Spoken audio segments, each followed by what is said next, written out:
자, 이렇게 다른 비만의 형태들이 있는데, 그러면 제일 처음에 지방이 꽉꽉 차 있고, 먹기는 많이 먹고, 움직이지는 않는다. 그러니까 이런 사람들의 어떤 해결책은 어떻게 갈 것이냐.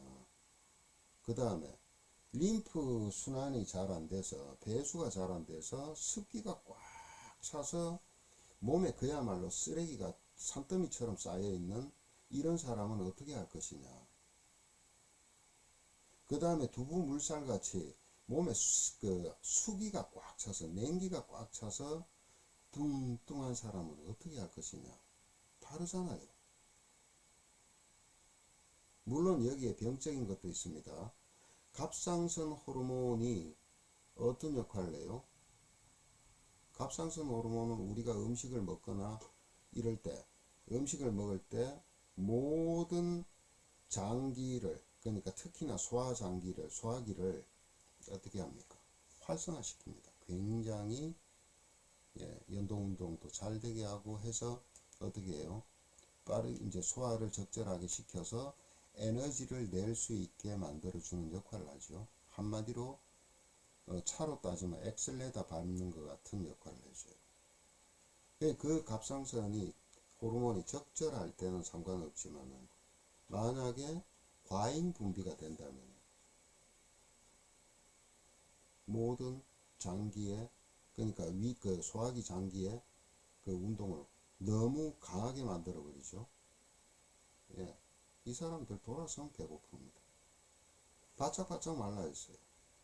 그러니까 이 장기가 비정상적으로 과잉으로 작동을 하니까 열이 더 너무 발생이 되는 거죠. 그 열의 속성은 어때요? 위로 올라가죠. 그러니까 막 얼굴로, 머리로, 눈으로 압이 차는 겁니다. 그러니까 밀어내니까 깨구리 눈 되죠. 바세도우시병. 그죠? 자, 반대로 갑상선 호르몬이 적게 나옵니다. 저하증. 물만 먹어도 살이 쪄요. 대사가 안 되니까. 이런 경우 병적으로 가는 거죠. 두부물살 체질에서 비만자들은요, 갑상선 기능 저하증이 되게 많아요. 되게 많아요. 예. 그렇지만 꼭 갑상선 기능이 저하된 사람만 있는 건 아니에요.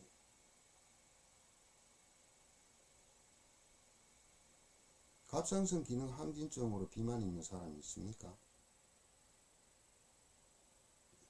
어쨌든 여러 가지 그 상황을 고려를 해야 됩니다. 해야 되는데 그래서 비만을 해결하기가, 이게 어떤 사람들은 이래요. 안 먹으면은, 갑상선 기능 저하 빼고는 안 먹으면은 무조건 굶어요. 또 무조건 운동하면 빠진대요. 그렇게 해서 해봐요.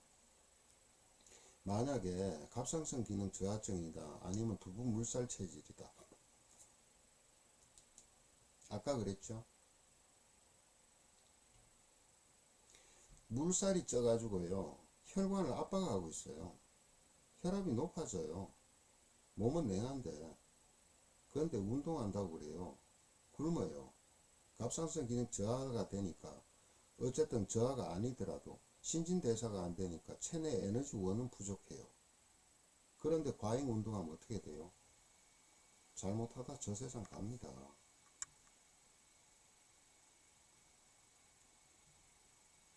실제 그렇게 해서, 김영권 씨 알지요? 코미디언. 어쨌든 그렇게 해서 비만자들이 과다하게 운동하다가 심장마비로 죽은 사람들 한둘입니까?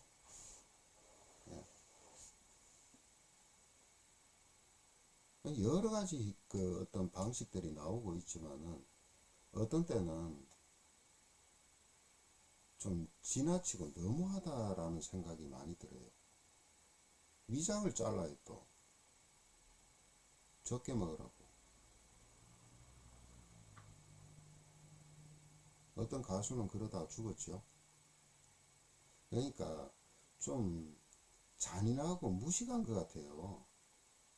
그렇게 그러니까 비만을 해결한다는 것이 어느 순간에 살 빠진 것 같이 보이죠. 그러다 금방 요요가 나타나고, 요요가 나타날 때는 이 뇌는요 보상 심리가 있습니다. 더 먹어버립니다. 더 에너지원을 안 보내려고 그래요. 굶어서 다이어트요? 참 한심한 짓입니다. 어쨌든 다이어트 하나도 그러니까 살을 빼서 적정선을 유지시키는 거예요. 바짝 마르게 만드는 게 아닙니다. 예. 인체가 최소한은 나름대로는 이 그 저장되어 있는 에너지를 쓸 수도 있어야 돼요. 그죠?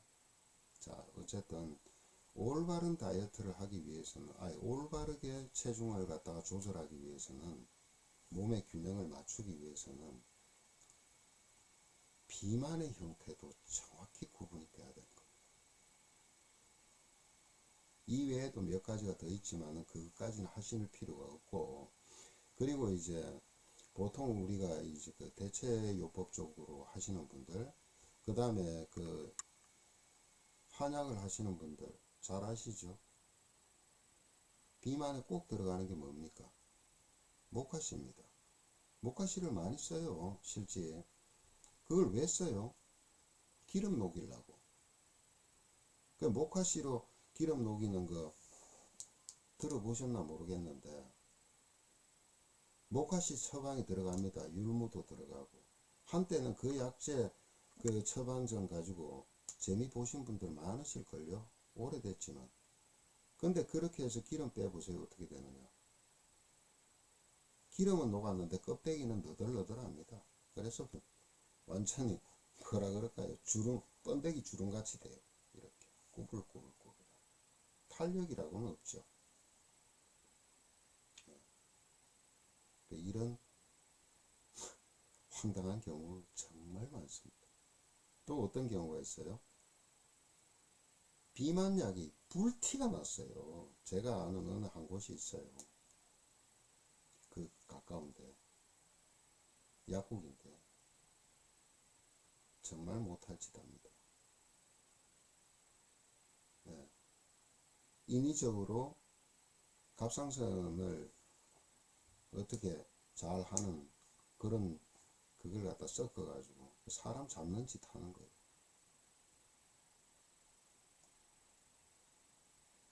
그래도 상관없죠. 의사 처방만 있다면.